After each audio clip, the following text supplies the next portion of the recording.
Akibat cuaca buruk, Pelabuhan Gilimanuk tutup 2 kali.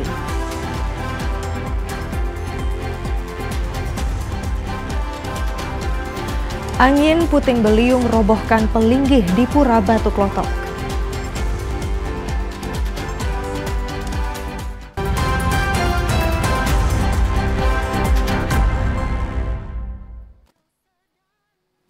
Om Swastiastu. Saudara, selain 2 topik utama tadi, sejumlah informasi penting dan menarik telah kami siapkan untuk menemani Anda dalam Bali hari ini. Kali ini bersama saya Ika Mahayani, inilah Bali hari ini selengkapnya.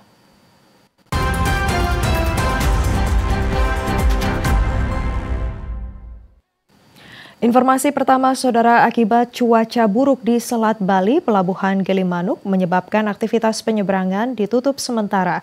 Dampak dari penutupan tersebut terjadi penumpukan kendaraan khususnya truk di areal pelabuhan.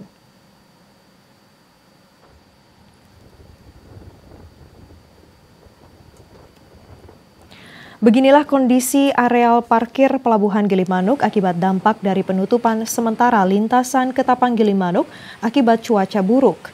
Angin kencang dengan kecepatan 30 sampai dengan 35 knot disertai hujan lebat menyebabkan otoritas pelabuhan mengambil langkah antisipatif.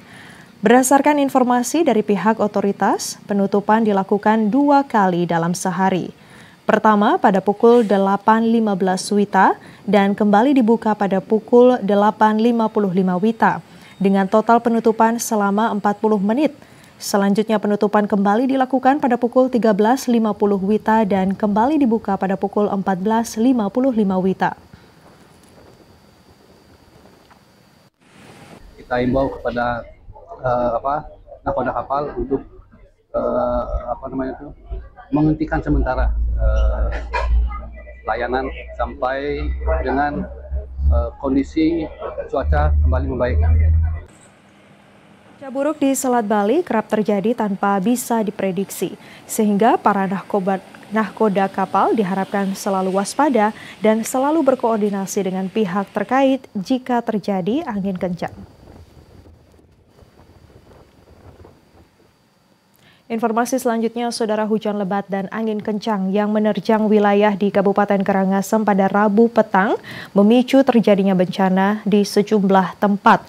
Seorang pengendara meninggal di tempat akibat tertimpa tiang listrik PLN yang patah diterjang angin puting beliung.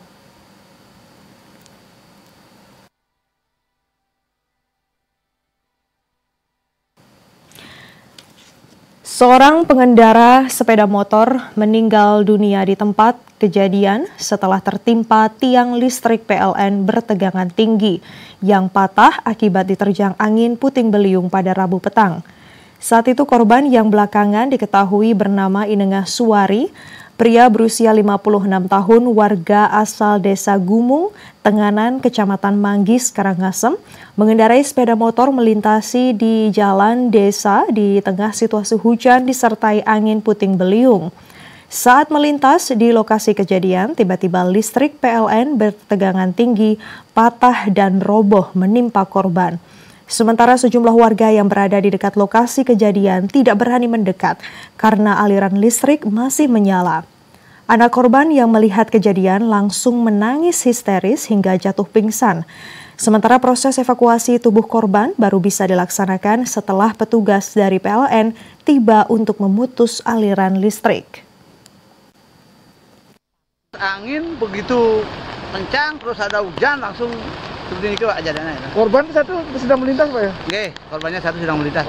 Dia bawa sepeda. menuntun motornya apa naik motor? Naik sepeda motor, bawa sepeda motor. Sendirian apa gimana Pak? Dia sendirian Pak. Pak dari mana? Dia asli Gumung. Asli Gumung nih warga nih kan? Warga Gumung. Sejumlah anggota polisi bersama petugas dari BPBD Karangasem dibantu warga setempat berhasil mengevakuasi tubuh korban dan selanjutnya dilarikan ke RSUD Karangasem. Namun sayangnya nyawa korban tidak dapat diselamatkan. Korban diperkirakan sudah meninggal dunia di lokasi kejadian. Dan saudara, angin kencang disertai hujan lebat mengakibatkan beberapa pelinggih di Pura Watu Klotok dan Pura Pujut Betel, Kusambe Klungkung roboh. Akibat kejadian tersebut, pengempon mengalami kerugian hingga ratusan juta rupiah.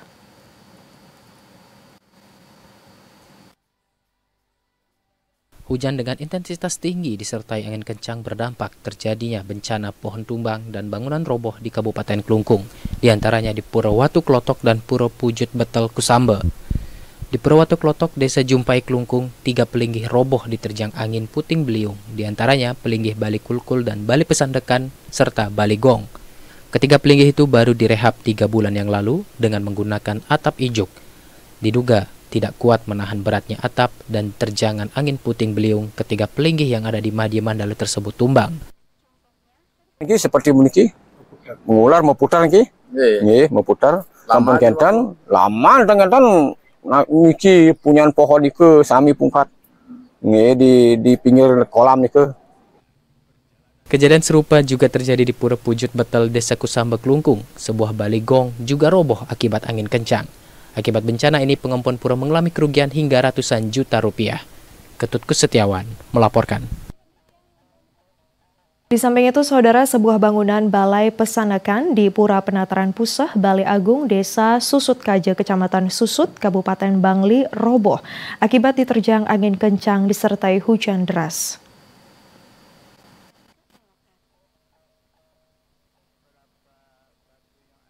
Anak Agung Oka Winaya mengatakan kejadian terjadi pada pukul 17.00 WITA.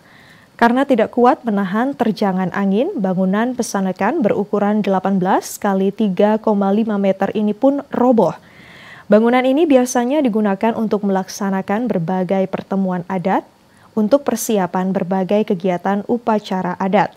Tidak hanya itu, 5 buah tempat pegayungan yang dipergunakan sebagai linggih pertime Ide Betare saat melasti yang berada di dalamnya juga rusak parah akibat tertimpa bangunan yang roboh. Kerugian atas kejadian tersebut ditafsir mencapai 600 juta rupiah lebih. Atas kejadian yang terjadi, pihaknya akan menggelar sabedesa terlebih dahulu untuk membahas terkait dengan langkah yang akan diambil.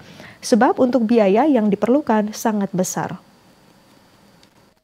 Yang dibutuhkan sebab ini besar, kemungkinan kami masih mengadakan pertemuan sabedesa, pertemuan masyarakat, karena beban masyarakat pada saat ini kami sedang membangun perbaikan di Pura Pendalam. Mudah-mudahan dengan kejadian ini ada juga bantuan dari pemerintah agar meringankan beban masyarakat kami. Dengan musibah yang terjadi, diharapkan ada bantuan dari pihak terkait sehingga beban masyarakat dapat diringankan. Saudara, Gubernur Bali minta KPID dan KI Bali turut sukseskan program prioritas. Informasi selengkapnya akan kami hadirkan usai jeda berikut.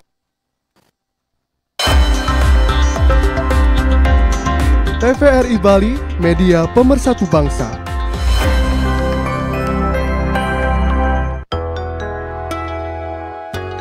Pandemi memaksa kami beradaptasi dan terus berinovasi, sehingga kami terus melangkah.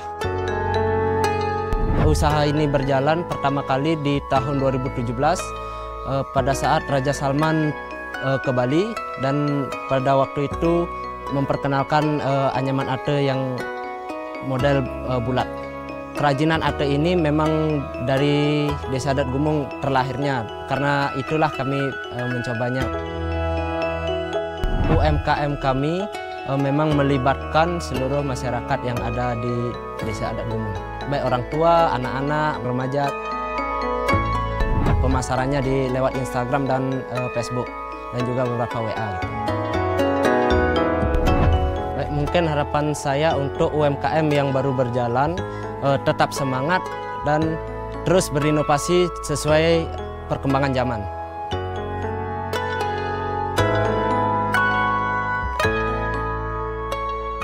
UMKM ini bukan hanya tempat bekerja, ini adalah harapan untuk keluarga kami.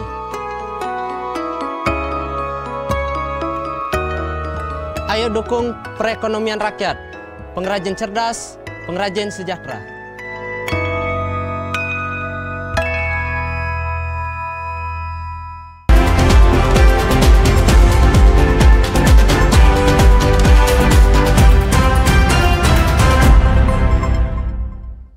Saudara, terima kasih Anda masih menyaksikan Bali hari ini.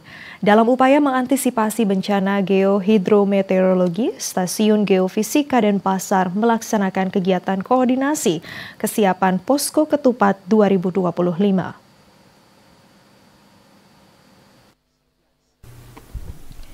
Jelang periode mudik Lebaran 2025, Stasiun Geofisika Denpasar bersama sejumlah pihak terkait mulai melakukan berbagai kesiapan dan merancang upaya strategis untuk mengantisipasi lonjakan penumpang di pintu masuk Bali.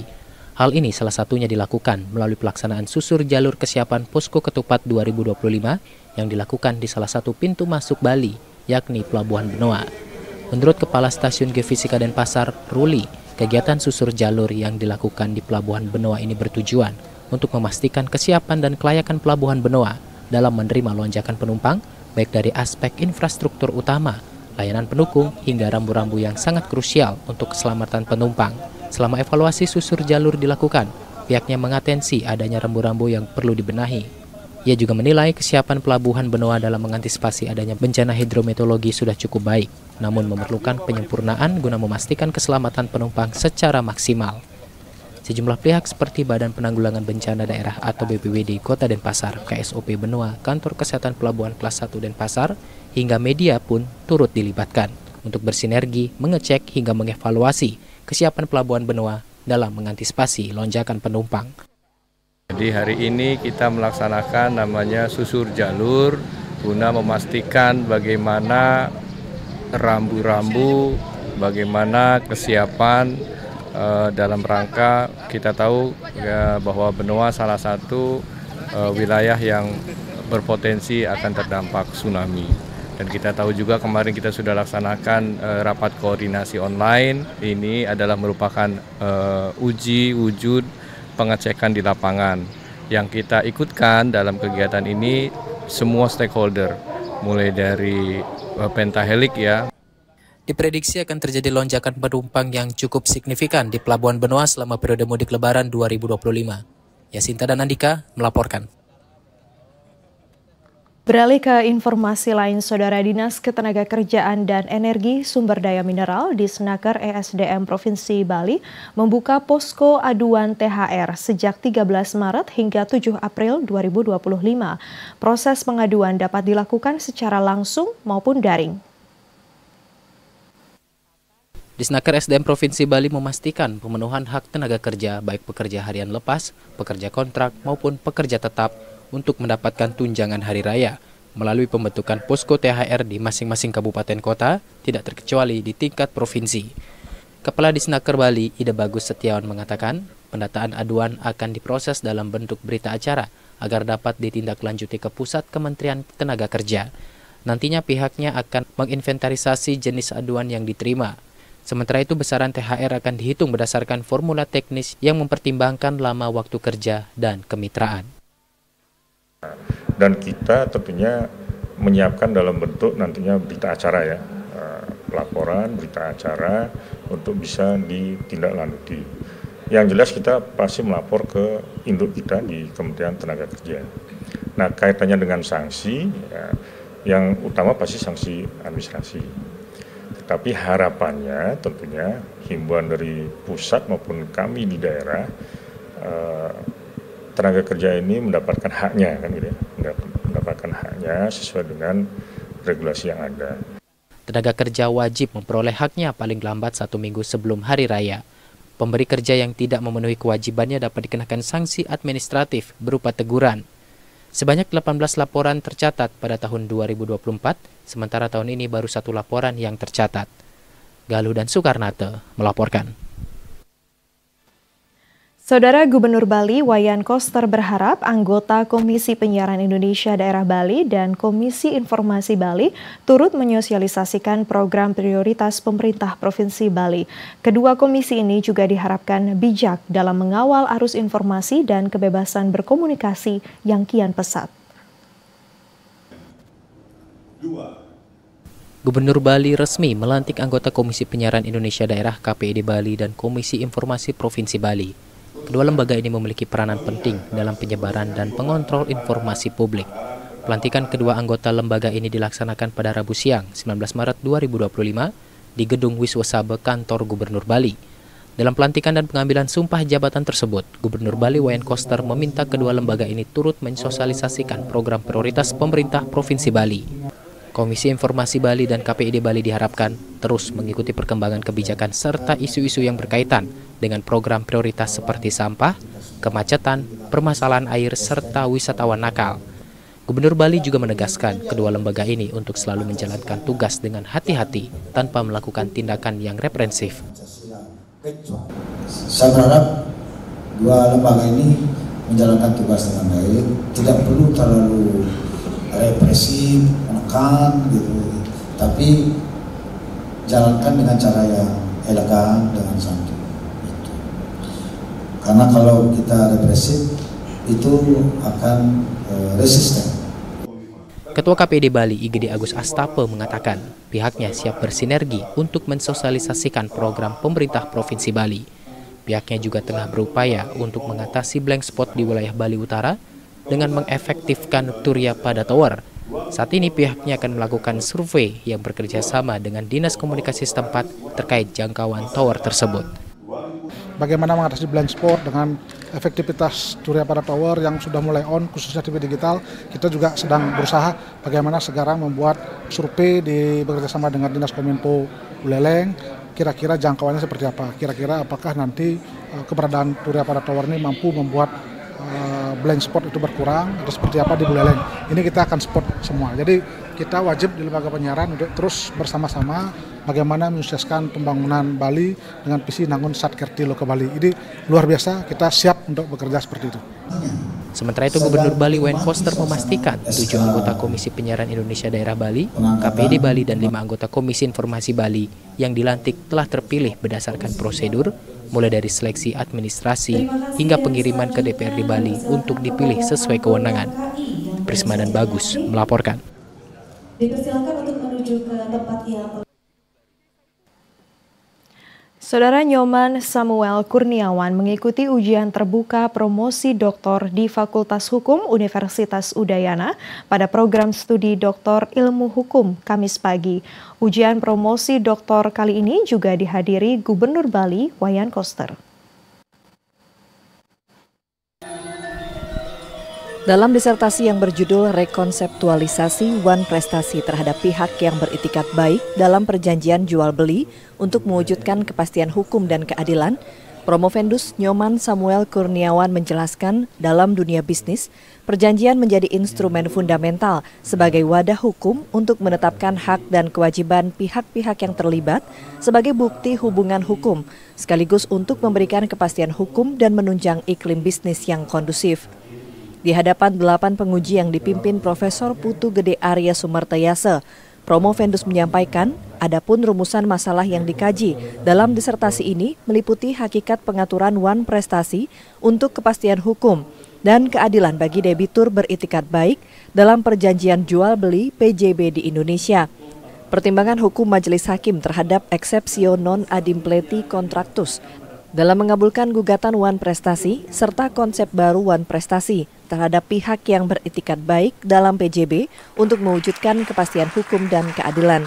Nah, saya berharap dengan adanya konsep wan prestasi yang baru, bila konsep ini dapat diterima dan disosialisasikan, diakomodir di dalam bagian dari BPHN, pembangunan hukum perjanjian di Indonesia, tentunya ini akan membangun satu dasar hukum perjanjian yang lebih berkeadilan, menjadi koridor bagi para pihak membuat perjanjian dengan itikat baik, kejujuran, ketulusan, kesopanan untuk saling menguntungkan satu sama lain.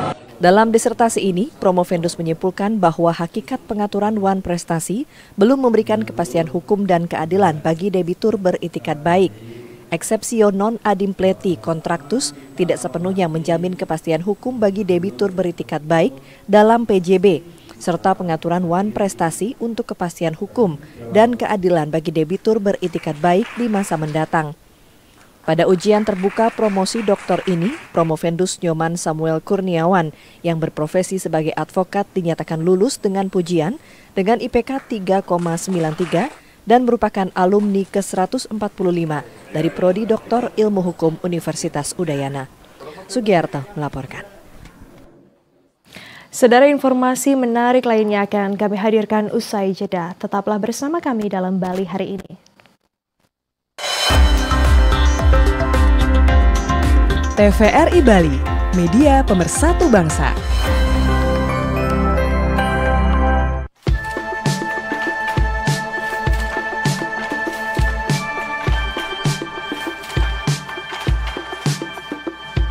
Kami memulai aktivitas mengambil usaha di dunia wirausaha sejak tahun 1980.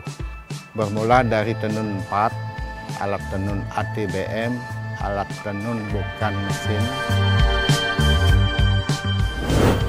Memperdayakan khususnya ibu-ibu yang memang pekerjaannya sudah memiliki keterampilan seni tenun. Kami juga memperhatikan 40-50 orang kesejahteraan mereka. Motif, desain, motif ada motif tradisional, kontemporer, yang bernuansa fauna dan flora. Tantangan yang dihadapi, usia mereka sudah makin menua. Mereka punya kepentingan untuk pelayanan keluarga, punya anak, cucu.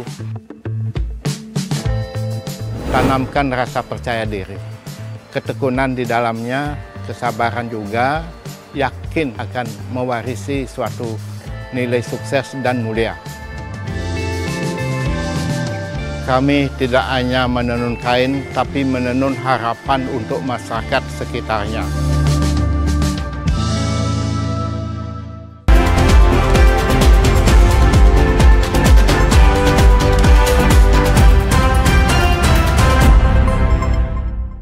Terima kasih Anda masih bersama kami, Saudara. Polres Jembrana bersama dengan sejumlah awak media di Jembrana membagikan ratusan takjil di depan Mapolres Jembrana sebagai bentuk kepedulian terhadap sesama pada bulan Ramadan.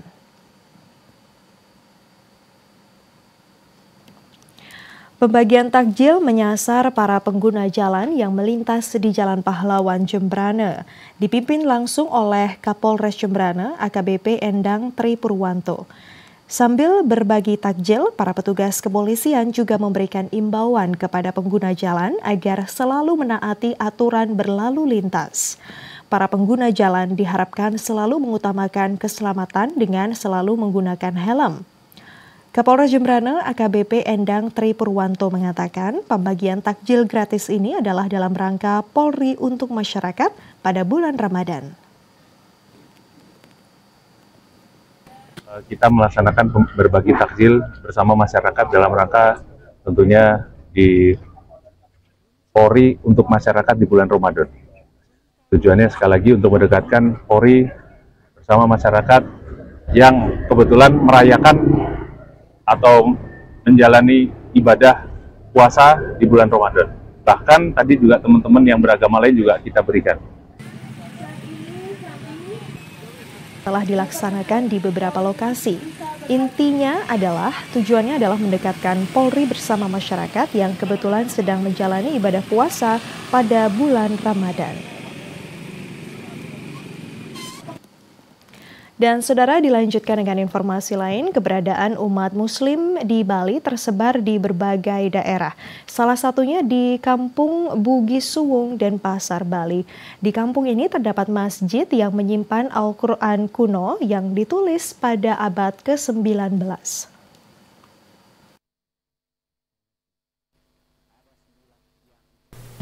Tidak hanya dihuni penduduk asli Bali yang mayoritas beragama Hindu, Pulau Dewata juga ditinggali sejumlah warga Muslim asli suku Bugis yang telah menetap sejak ratusan tahun yang lalu. Pemukiman mereka di Kampung Bugis Suwung Denpasar yang telah menjadi saksi sejarah penyebaran agama Islam di kota Denpasar. Awalnya leluhur warga Bugis melewati perairan selatan Bali. Mereka singgah karena kehabisan air tawar hingga memutuskan menetap dan mengabdi pada Raja Pemucutan pada abad ke-19. Dalam perjalanan tersebut, leluhur mereka turut membawa 4 Al-Quran yang kini masih disimpan di Masjid Al-Muwanatul Khairiyah yang merupakan salah satu masjid tertua di kota Denpasar. 4 Al-Quran yang salah satunya telah diwakafkan ke Yayasan Istiqlal Jakarta diketahui ditulis di kertas watermark buatan Eropa. Helai demi helai Al-Quran ini nampak rapuh termakan usia, bahkan beberapa halaman sudah tidak ditemukan. yang diduga tercecer saat perjalanan dibawa dari Bone, Sulawesi Selatan. Yang memang kami simpan selalu. Sekarang kami memiliki itu 3, karena yang satu memang kita wakafkan ke Yayasan Istiqlal di Jakarta. Kalau untuk Al-Quran itu diperkirakan abad ke-19 ya. Kemudian dari kertas yang dipakai itu dari hasil yang diteliti sih, artinya kita dapat informasinya itu pakai watermark kertas Eropa. Karena beberapa penelitian itu kan melihat lembaran per lembaran itu. Dari cerita nenek moyang, Kampung Bugis Suwung dibangun pendatang dari Kerajaan Bone, dengan tokoh utamanya adalah Pangeran Isa Rapi, putra Raja Bone ke-29. Saat tiba di Bali, turut membawa sejumlah pusaka dan panji-panji kerajaan yang hingga kini masih tersimpan di Masjid Al-Muwanatul Khairiyah.